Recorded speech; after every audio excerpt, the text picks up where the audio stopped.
Olá, eu sou Paulo Silva Pinto e este é o Poder 360 Entrevista. Estou aqui com Marcelo Abrita, presidente e fundador da Buzer. Marcelo, bem-vindo ao estúdio do Poder 360. Bom dia, Paulo. Bom dia aí aos espectadores do Poder 360. Marcelo, vocês querem a revogação do decreto 2521 de 98. Por quê? O decreto institui uma regra conhecida como circuito fechado. Essa regra determina que as pessoas que fazem a viagem num ônibus alugado, elas têm que ir e voltar no mesmo dia, no mesmo ônibus. Então, se uma família alugou um ônibus para fazer uma viagem para o Rio de Janeiro, vai ficar lá 10 dias, esse ônibus tem que ficar lá parado por 10 dias. E o que a nossa empresa se propõe a fazer é ajudar os fretadores a pegar esse ônibus que ia ficar parado e colocar ele para fazer viagens ali na região do Rio de Janeiro com outros grupos que estão fazendo viagens. E aí no 10º dia, quando aquela família fosse voltar, estaria ali disponível. Isso ia baixar o preço para todo mundo que está viajando, porque o operador está fazendo mais serviços, então ele está faturando a mesma coisa, talvez até um pouco mais, e os viajantes, como estão em maior número, estão pagando menos. Bom, vocês querem a regulamentação disso com o fim do decreto, mas vocês já fazem isso em vários circuitos dentro dos estados, ou em alguns entre estados também, ou não? Sim. Hoje nós estamos fazendo isso com mais ou menos 500 ônibus por dia, transportando 100 mil passageiros por dia, num crescente de 20%, 25% por semana, desde que a gente retomou nossas atividades depois da pandemia. E a gente faz isso porque nós temos decisões da Justiça, embasadas pelo parecer do professor Carlos Ari, um jurista bem renomado no Brasil, que diz que a regra do circuito fechado é ilegal, viola princípios constitucionais de livre iniciativa e sendo frontalmente contrária à lei da liberdade de empreendedorismo que o presidente Bolsonaro aprovou no passado. Quer dizer, vocês querem a revogação do decreto para ter uma segurança jurídica maior, mas vocês conseguem operar com uma segurança provisória nessa situação, é isso? Exato. O que acontece é que, apesar de nós termos decisões favoráveis, às vezes um fiscal da polícia não sabe, porque o Brasil é muito grande, tem uma população vasta, fiscalização muito grande, e acaba acontecendo movimentos desagradáveis de a polícia estar desobedecendo uma decisão judicial e tratando os operadores que estão na nossa plataforma, que estão só querendo trabalhar, gerar renda para suas famílias e oferecer serviço seguro de qualidade para os viajantes, como bandidos. Encostam o ônibus, mandam os passageiros descer, às vezes amedrontam ali os passageiros, criança aparece chorando, as malas são jogadas no chão, o ônibus é apreendido, uma série de multas, e a gente acha que isso meio abusivo, né? E essa manifestação que aconteceu aqui em Brasília partiu desses operadores, que são quem estão na linha de frente ali viajando e sofrendo esses abusos. Com quantos operadores vocês trabalham? Hoje são mais ou menos 150. A frota desses operadores combinada supera 2.000 veículos, dos quais 600 viajam com a gente com alguma regularidade. Eles têm as viagens deles, eles vão nos passando quando que os veículos estão disponíveis para trabalharem com a gente, como eu falei, para terem mais ocupação. E aí são mais ou menos 600. Quanto que se consegue de valor menor do que nas passagens regulares de ônibus, vamos dizer assim? Na média, 50%. Então, metade do preço. E em alguns casos, o desconto é de 70%. Então, assim, você vai pagar 30% do preço que você pagaria. Você pode fazer 3 viagens pelo preço que você fazer uma. Fora isso, tem um monte de vantagens que a tecnologia traz, que hoje são padrão para quase todo mundo, né? Então, você pode resolver os seus problemas direto pelo aplicativo. A gente tem suporte 24 horas pelo WhatsApp. Pode cancelar tudo com apertar de um botão, sem ter que falar nada com ninguém, a gente devolve o dinheiro. Você pode reservar e ir direto para o ônibus, que parece... todo mundo que viaja de avião está acostumado a fazer o check-in online, mas no ônibus você compra a internet, você ainda tem que ir lá, pegar uma fila na rodoviária para imprimir um papel e só então poder embarcar. Então, assim, tem todos esses benefícios que são normais para qualquer empresa de tecnologia. As empresas de ônibus são contrárias à existência desse sistema de vocês? As empresas que eu digo que operam nas rodoviárias, sim, né? As empresas que operam na rodoviária especialmente o grupo das 5 maiores, né, que controla a maior parte do mercado, são fortemente contrários a nós. Apesar de haver uma cauda muito longa de pequenas empresas, né, que são favoráveis de alguma forma, já estudam trabalhar com a gente, só que elas são até, às vezes, se sentem coagidas, porque elas veem uma pressão contrária tão grande dos grupos das 5 maiores, que não querem se envolver muito e acabam não dando aquele primeiro passo. Mas, assim, é uma coisa muito boa para o mercado, para quem trabalha e para quem viaja. E isso nós estamos falando das empresas da rodoviária, né? Só que a verdade é que essas empresas que trabalham com a gente, em número, são muito maiores do que essas cinco grandes, entendeu? Só que elas são pequenas, uma aqui, outra ali. Maiores combinadas. Maiores combinadas, exatamente. Você pode dar os números disso? Elas são mais ou menos 5 vezes maiores do que as 5 grandes, sabe? As 5 grandes combinadas versus todas as pequenas combinadas. Para resolver essa questão regulatória, depende apenas da revogação do decreto presidencial? É só isso? Sim. Hoje, o único fator que gera esse desconforto na operação é o decreto 2521. E a gente entende que não tem nenhum cabimento, uma regra que não é consenso, né, para as pessoas entenderem. Se uma viagem faz um trajeto que atravessa 2 estados, vai de Minas para São Paulo, de Minas para o Rio, ela é regulada pela NTT, Agência Federal. Mas se ela é uma viagem que é restrita a um estado, ela é regulada pelas agências dos estados. E dezenas de estados sequer têm essa norma do circuito fechado. Então não é uma coisa que é consensual no próprio Brasil. E a gente entende que em 98 talvez isso fazia sentido, porque era outro mundo, outro tempo. Mas hoje, com certeza, não faz. Está prejudicando quem trabalha e prejudicando quem viaja. Os maiores estados têm isso ou não? São Paulo não tem. Minas tem, mas foi derrubado pela justiça e o Estado está acatando a decisão. E a gente escuta que tem até conversas lá para talvez revogar essa questão via decreto, via lei, não sabemos exatamente. Vocês estiveram ontem com o presidente Jair Bolsonaro, né? Ontem, 2 de dezembro, quarta-feira, aqui em Brasília, na Porta da Alvorada, e ele disse que tentaria resolver o problema, a revogação do decreto, ontem mesmo. Isso foi feito? O presidente nos recebeu, foi uma reunião inusitada, a coisa mais inusitada da minha vida, eu diria. A gente foi lá para tentar realmente chamar a atenção. Ele ligou para o ministro Tarcísio da Infraestrutura, na mesma hora, acho que foi, de todas as conversas que eu tive com representantes aí da política, foi um momento de maior diligência, vamos tentar resolver isso aqui agora. O ministro expôs seus pontos, as preocupações, o Bolsonaro falou que está 100% aderente a entender e estudar e resolver, mas ele está certo em ser responsável e querer avaliar todos os impactos, como presidente e ministro que são, o ministro Tarcísio fazendo um excelente trabalho, e a gente está muito feliz que deu um passo à frente, a gente tem certeza que vamos chegar lá a partir do momento que eles entenderem melhor, porque é uma coisa que faz muito parte da nossa vida, mas que não faz parte da vida deles, especialmente no segmento, nessa situação do país, com várias crises pipocando para todo lado. Então a gente agradece muito ao presidente por ter dado 40 minutos da agenda dele e do ministro para a gente. E a gente tem certeza que vamos chegar no entendimento para revogar isso. Em quanto tempo você acha que vai ser possível isso? E o tempo da política eu não sei como funciona, mas eu espero que seja o mais rápido possível, porque a verdade é que as pessoas estão viajando e os operadores estão sofrendo, sabe? Eu, como empresa, startup, de tecnologia, para nós é muito fácil, você está ali no ar-condicionado, mas para a pessoa que estão trabalhando ali nas estradas, sendo tratado como bandido, é uma situação bem desconfortável. Esses episódios acontecem com qual frequência? Estatisticamente, é muito pouco, porque a gente tem as decisões, entendeu? Então, 600 ônibus viajando todo dia, essas apreensões acontecem 1, 2 vezes. Por dia? Não, por semana. Por semana. Tá. Só que normalmente quando elas acontecem, prendem 5 ônibus que estão passando por um determinado trecho. Então, estatisticamente é muito pouco. Só que cada episódio dói muito para quem está viajando e para quem está trabalhando. A gente consegue resolver. A gente liga para as pessoas, fornece alimento, compra viagem, dá jeito de atender o nosso cliente e ajuda também o operador, o parceiro que é o dono do veículo, a tirar o veículo, pagar as multas, etc.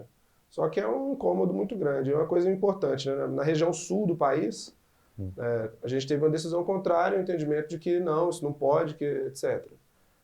E a gente respeita as decisões da justiça, mas como consequência direta disso, A região sul não está podendo economizar ao viajar de ônibus. Vocês não atendem a região sul? Não atendemos a região Nenhum sul. dos 3 estados da região Nenhum sul? dos 3 estados. E era 30% do nosso volume de passageiros. E o que aconteceu? As empresas que trabalhavam lá se deslocaram para São Paulo, Minas e Rio e estão viajando ali. Então o sul perdeu empregos e o sul perdeu viagens mais baratas. Eu acho que no momento de recuperação da pandemia, nenhum estado deveria estar querendo perder nenhuma das duas coisas. Como é que está o movimento de vocês? Está abaixo do que era antes da pandemia? Não. Durante a pandemia a gente tomou uma atitude bastante responsável. Nós ficamos 3 meses sem fazer nenhuma viagem, reembolsando todo mundo que tinha reservas para aquele período. Estendemos uma linha de financiamento de 2 milhões para os nossos operadores. Não houve demissão, praticamente, porque são pequenas empresas, então tem aquele clima de família ali entre o empresário e o motorista, que os dois chegam no trabalho na mesma hora, distribuem ali as suas funções. Quando a gente foi fazer a retomada no final de junho, a gente adiantou pagamentos para o pessoal ter um capital de giro, então a gente contratou o serviço e pagou na frente por 2, 3 meses, e aí fomos descontando ao longo do tempo. E como o Brasil está passando por um momento de dificuldade financeira, depois da pandemia, o movimento cresceu muito. As pessoas também aprenderam a comprar online, etc. Isso se refletiu também no nosso segmento.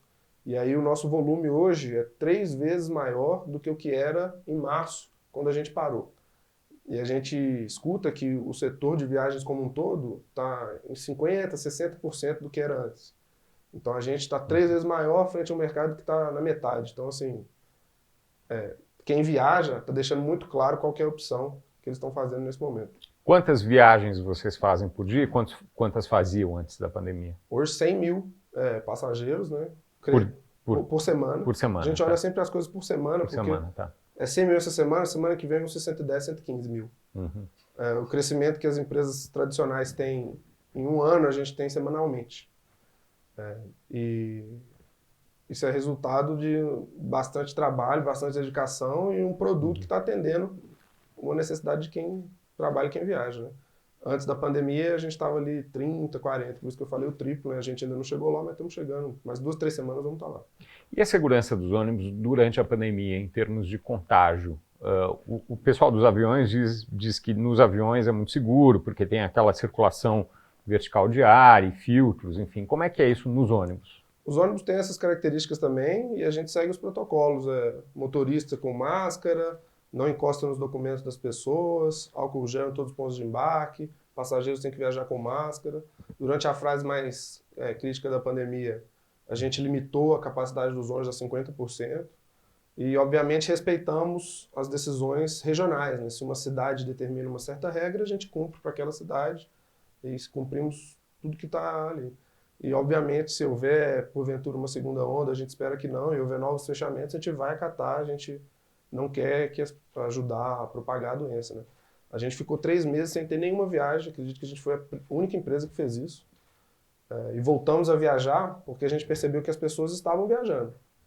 Só que elas estavam pagando mais caro e viajando pior. E a gente entendia que a gente poderia ser melhor também nas medidas de contenção ao coronavírus. Por exemplo, as pessoas que viajam com a gente não viajam na rodoviária, então já evitam um ponto de aglomeração. Elas vão para um estacionamento de um shopping center, tem um ônibus ali, então não tem aglomeração, ela embarca e faz a viagem. Então, por isso que a gente resolveu voltar.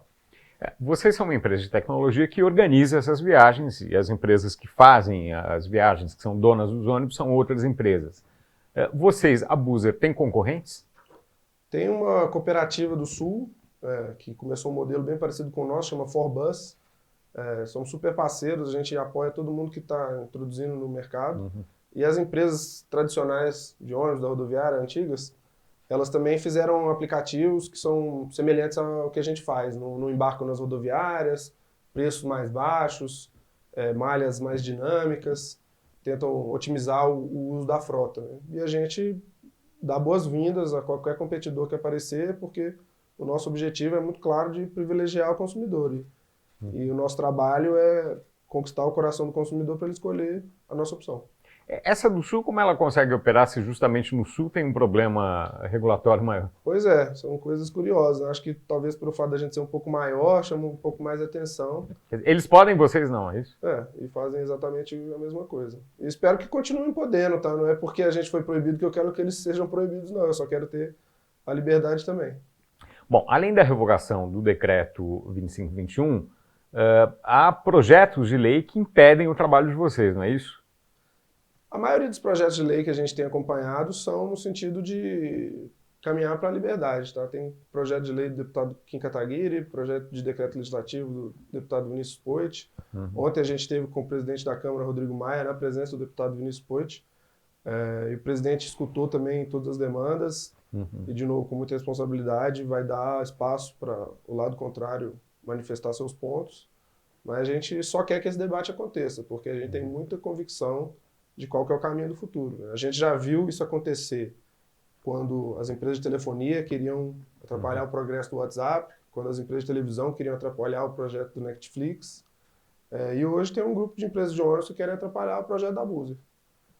Teve os taxistas que queriam atrapalhar o progresso do Uber. Então, para todos esses casos antes do nosso, o resultado foi que a tecnologia e a modernidade prevaleceu. E a gente acha que isso vai acontecer.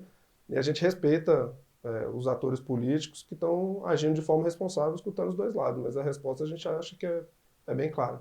Tem algum projeto que seja uma ameaça ao trabalho de vocês ou não, no Legislativo?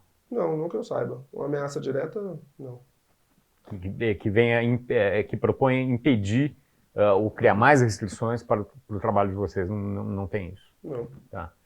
E é uma manifestação curiosa, né? Porque você vê na pandemia, está todo mundo pedindo subsídios, empréstimos. E esses operadores que vieram aqui não pediram nada tão simples quanto eu posso levar um grupo para lá e trazer outro grupo para cá. Então, quem que pode ser contra um desejo desse num momento tão crítico, né?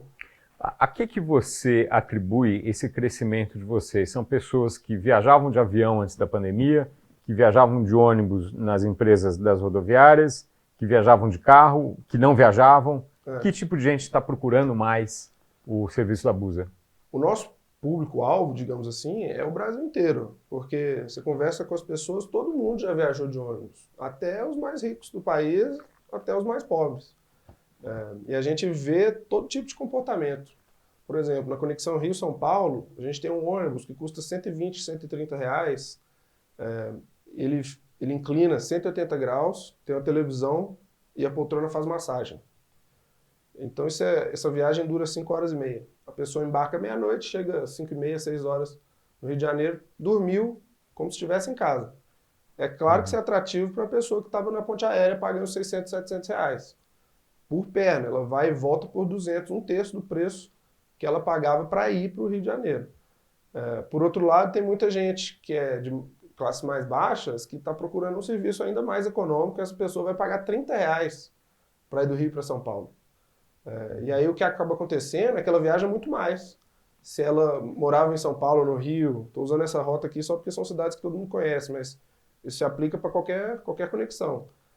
E ela viajava uma vez porque custava 100, aí agora caiu para 30, ela vai viajar 2, 3 vezes mais. E a pizza do setor não diminui, ela aumenta, porque entra mais gente e as pessoas que já estão dentro passam a utilizar o serviço ainda mais. Você acha que há espaço para crescimento de quanto no mercado? A gente ainda é muito pequeno, assim, insignificantes frente ao mercado como um todo, né? A gente é bem menor do que qualquer uma dessas 5 grandes empresas. O que a gente tem é uma trajetória de crescimento muito rápida que está causando A gente é uma pequena grande empresa, sei lá. Você pode dar números do seu movimento em relação ao do mercado todo? O mercado como um todo são dezenas para centenas de milhões de pessoas. Se você for considerar todas as viagens, inclusive aquelas que são cidades bem próximas, são centenas de milhões de passageiros por ano. E a gente está fazendo 100 mil por semana, dá 5 milhões, 6 milhões por ano. Então, assim, muito pouco. Mas temos ambições grandes, porque a gente entende que o problema é enorme e a gente sabe resolver. Então, tudo que a gente está pedindo é para podermos ajudar a resolver esse problema. Você acha que o transporte que vocês fazem, o serviço que vocês arranjam de transporte, ele vai substituir totalmente o transporte pela rodoviária? Não vai. O Netflix não matou a televisão, o WhatsApp não matou o telefone e o Uber não matou o táxi. Aliás, o que aconteceu foi que todos esses serviços melhoraram quando a tecnologia introduziu uma oferta paralela ali, uma oferta diferente. Porque força os atores a se movimentar, né? Especialmente quando você está falando de um mercado que tem 70 anos que faz as coisas da mesma forma. A rodoviária é a mesma, você compra uma passagenzinha de papel, se tem qualquer problema, você não tem com quem falar. É curioso, né? Ao fim das nossas viagens, a gente pede aos passageiros para avaliar ali a nota com a estrelinha, né? De 0 a 5. A nossa nota média é 4,98. E a gente mostra essas notas para os motoristas. E os motoristas ficam assim, muito emocionados, até porque é a primeira vez que eles estão recebendo feedback do cliente na vida deles. Alguns motoristas trabalham há 40 anos e nunca tiveram a chance de receber um agradecimento, entendeu? De um passageiro que fez uma viagem ali, gostou, parabéns, dirigiu bem. Então, assim, são coisas que a gente fica horrorizado com o nível de atraso que existe mesmo no setor rodoviário brasileiro. Você acha que o setor de transporte rodoviário em ônibus, ele como um todo, pode crescer em relação a outras alternativas? Talvez Sim. pessoas que viajam de avião ou de carro? Enfim. Sim. O maior modal rodoviário é o automóvel. Se você parar para pensar, ver uma foto de uma praça de pedágio num dia de trânsito, saindo de qualquer cidade, você não vê nenhum ônibus ali. Só tem carro. Então as pessoas viajam muito de carro, porque a malha de ônibus é muito ruim. E aí elas, puta, que confusão, tem que ir para a rodoviária, não posso comprar antes, tem que ficar na fila, não sei qual que é o horário, é difícil de consultar, aluga um carro e vou. E aliás, é uma matemática meio bizarra. Se você alugar um carro, a gente faz essa conta lá dentro da empresa, aluga um carro, divide entre duas pessoas, o aluguel e o combustível, para quase todos os destinos, sai mais barato que comprar as duas passagens de ônibus de ida e volta.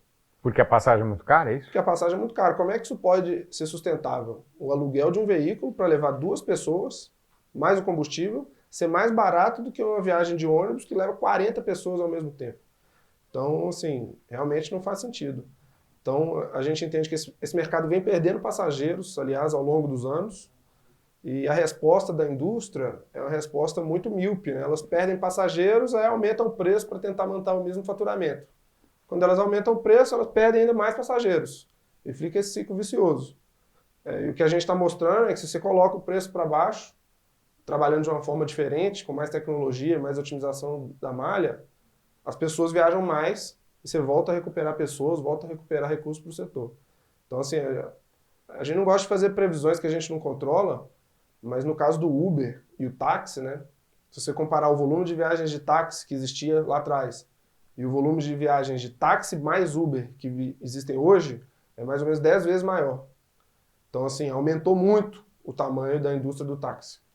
E isso gerou emprego, gerou renda e gerou conforto para os passageiros. A gente não sabe o que vai acontecer no nosso caso, é uma previsão difícil de fazer, mas com certeza, quando você abaixa o preço, aumenta o consumo. Por que você não gosta da comparação com o Uber? Vocês não são exatamente um Uber do transporte rodoviário ou não? É parecido, mas não é idêntico e acho que a gente sempre usa esse exemplo para explicar. Temos um respeito muito grande pelo Uber, mas acho que a gente está também trilhando o nosso caminho. A gente espera que algum dia alguém possa falar que é o buzzer de alguma coisa. É claro que a gente ainda não está lá, mas não temos um desgosto, não. Pode chamar a gente de Uber do ônibus, mas existem essas diferenças, né?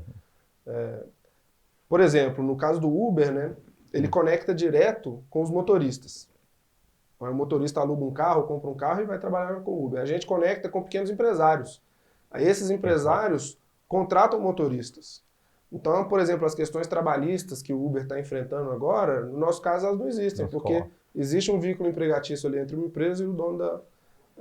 E no caso do Uber, às vezes esse motorista que está dirigindo é a primeira vez que ele está trabalhando como profissional de direção. Tudo bem, eles fazem curso, recebem habilitação, estão corretos, tem que procurar essa nova alternativa. No nosso caso, são empresas com 30, 40 anos de experiência, motoristas com 30, 40 anos de experiência, empresas regulares, seguros, ônibus fiscalizados, tem todo um arcabouço que o governo impõe corretamente, medidas de segurança, que a gente coloca as nossas medidas em cima dessas, Então, assim, é uma coisa bem mais regular do que era quando o Uber começou. Então, a gente realmente não entende por que tanta resistência, né? E o mercado, vocês em comparação com os competidores aéreos, você acha que há espaço para fazer viagens muito longas? O Brasil é um país muito grande, ou isso é para o avião mesmo? É, mais para avião. Existem, tá? Existem viagens de ônibus muito longas. Elas fazem sentido? Essa é a questão. Eu realmente não entendo, porque quando a gente faz a matemática, o avião é o veículo apropriado para isso. E aí acaba que o preço do avião pode ser R$ 200 mais caro, mas só que a viagem dura 3 horas ao invés de 5 dias. E tem algumas pessoas que não têm esses R$ 200, elas vão acabar fazendo. E a gente vai atender essas pessoas na medida do tempo, né? Mesmo que a diferença seja muito pouca, algumas pessoas Algumas preferem. pessoas precisam, né? Vamos supor que a viagem custa R$ 800 do Rio Grande do Sul para o Pará, entendeu? E de avião custa 1.000. Algumas pessoas não têm esses R$ 200. Elas vão de ônibus. É claro que tem que existir esse serviço, né? Senão essas pessoas estariam ali sem essa opção. Mas o nosso foco maior são as viagens que o ônibus é o modal adequado, que são viagens de 50 a 700 quilômetros. Nessas viagens, o ônibus vai ser mais barato do que qualquer alternativa. Mesmo 700 quilômetros não é muita coisa? Não, não é. É porque é uma viagem de 12 horas, que é uma viagem noturna ali, entendeu? Tá. E aí você vai embarcar de noite, vai chegar no outro dia de manhã, e se você quer pagar mais barato, vai ser mais barato de ônibus. O avião pode ser alternativo para quem tem um dinheiro a mais e quer um pouco mais de conforto. E ótimo. O que a gente quer é que tenha modais diferentes para as pessoas poderem escolher. Existem, por exemplo, aplicativos de carona, que uma pessoa está fazendo uma viagem de automóvel, ela publica lá. Aliás, o Uber começou assim, né? Na origem. Ela publica lá e vem pessoas que fazem as viagens. Você vê, esses aplicativos não sofrem a perseguição que a gente sofre. São motoristas amadores, viajando sem seguro. As pessoas não dependem exclusivamente da empresa fazer a verificação, e a gente tem certeza que a empresa faz a melhor verificação possível, mas não tem um arcabouço do governo ali para proteger. Então a gente entende que o nosso modelo é melhor, mais barato e mais seguro. Mas achamos que a carona tem que existir também, porque é uma coisa que acontece, né? As pessoas pegam carona, então coloque isso na internet também. Então, sim, a nossa visão é de que quanto mais alternativa as pessoas tiverem para viajar, melhor. E a gente quer ser uma das alternativas, nunca vamos combater nenhuma delas. O decreto 2521, como você mencionou, existe desde 1998. Por que só agora vocês estão protestando contra ele? Porque, como eu falei, foi um movimento que saiu dos operadores e falaram: a gente quer fazer uma manifestação.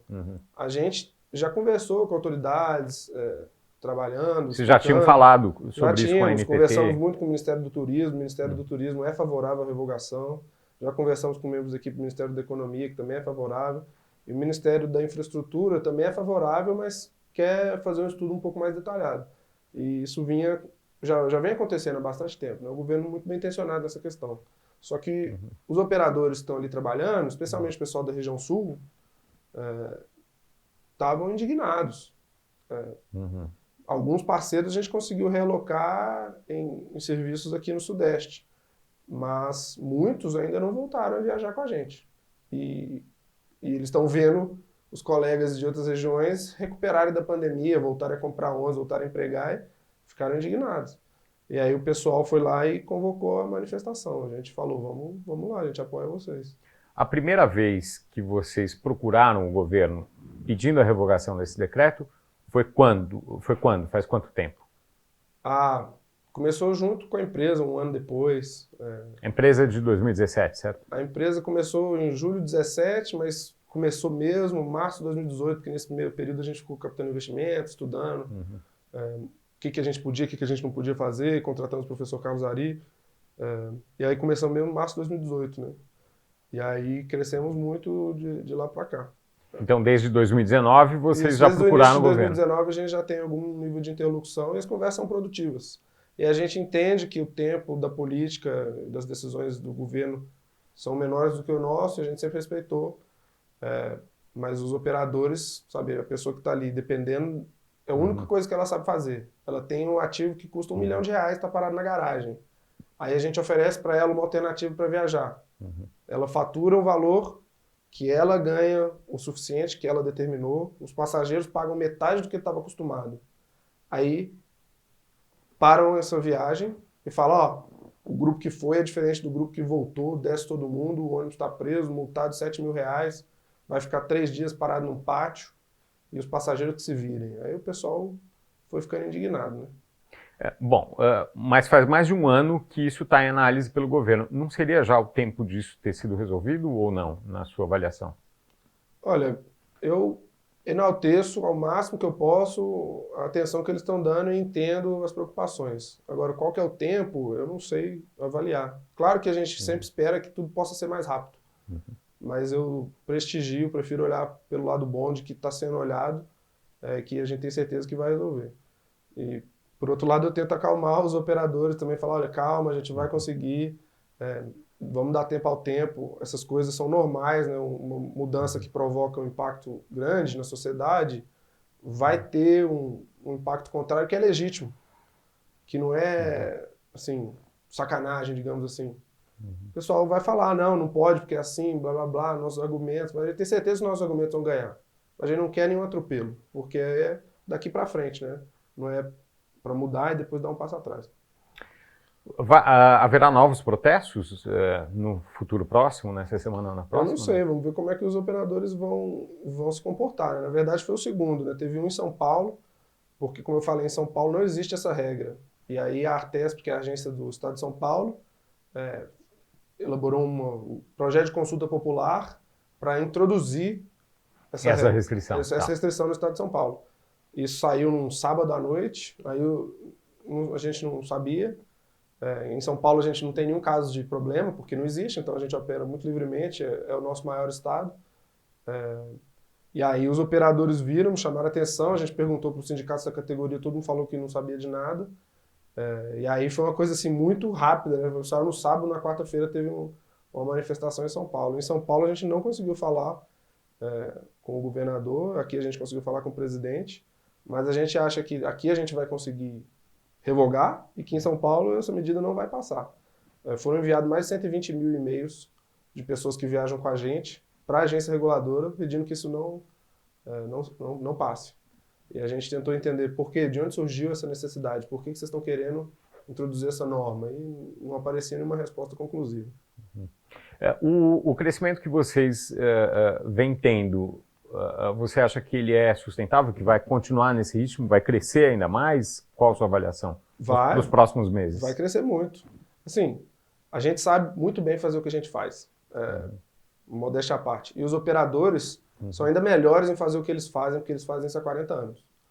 Então, assim, tem uma fila enorme de operadores prontos para trabalharem com a gente. Quanto é? Que tamanho é essa fila? Então, como eu falei, a frota dos nossos parceiros atuais são 2.000 veículos, a gente só usa 600. Então, só aí tem espaço para a gente mais do que duplicar, né? Sair de 600 para 2.000. E tem, assim, centenas de parceiros, realmente centenas. Ontem tinha um parceiro aqui do Pará, que a gente ainda não faz viagens no Pará. Ele, vamos começar, eu conheço lá, vou te ajudar. A empresa hoje tem 100 funcionários diretos, crescendo 20, 30 por mês. Então, a gente está preparado para resolver esse problema no Brasil. E estamos aqui de tamanho frente ao que a gente pode ser. Viagens internacionais vocês pretendem fazer também? Todo mundo pergunta isso. A gente sabe que esses problemas existem também em alguns países da América Latina, México, Argentina, mas eu prefiro focar no Brasil, o país é grande o suficiente. Eu acho que o próximo passo, depois da gente terminar de resolver o problema rodoviário, seria a gente tentar ajudar o problema do ônibus municipal. Mas, de novo, com humildade, dando um passo de cada vez. A gente é muito pequeno no rodoviário, não vamos acreditar que a gente vai resolver tudo de uma vez, né? No municipal, o que seria possível fazer? Eu acho que é a mesma coisa. Você vai substituir um grande operador que faz tudo da mesma forma há 70 anos por um cluster de pequenos operadores que trabalham debaixo de uma plataforma de tecnologia que atende a todos eles. E isso gera economias, com certeza. Esse modelo que a gente está fazendo no Brasil é o que funciona na Europa, é o que funciona nos Estados Unidos, é o que funciona nos países desenvolvidos. E é uma coisa até recente, né? A principal revolução que aconteceu na Europa começou em 2013, na Alemanha. Com ônibus também? Com ônibus também, com ônibus rodoviário. A situação lá foi curiosa, né? Na Alemanha não tinha ônibus nenhum, porque o governo tinha uma lei bem antiga, de 1950, para proteger a ferrovia. A Deutsche Bahn, que é estatal. E aí eles não queriam que o ônibus competisse com a ferrovia. Aí em 2009, uma empresa começou na Alemanha fazendo exatamente o que a gente faz. A gente aluga o ônibus, divide para o pessoal viaja e sai mais barato que o trem. Você viu, o ônibus sai mais barato que o trem. E aí o governo alemão acompanhou, teve uma discussão judicial, a empresa ganhou a decisão judicial, o governo viu que a justiça tinha dado a palavra, o governo foi lá e revogou a medida. E aí houve uma profusão, em 4, 5 anos a malha de ônibus da Alemanha já era maior do que a malha ferroviária, que tem centenas de anos.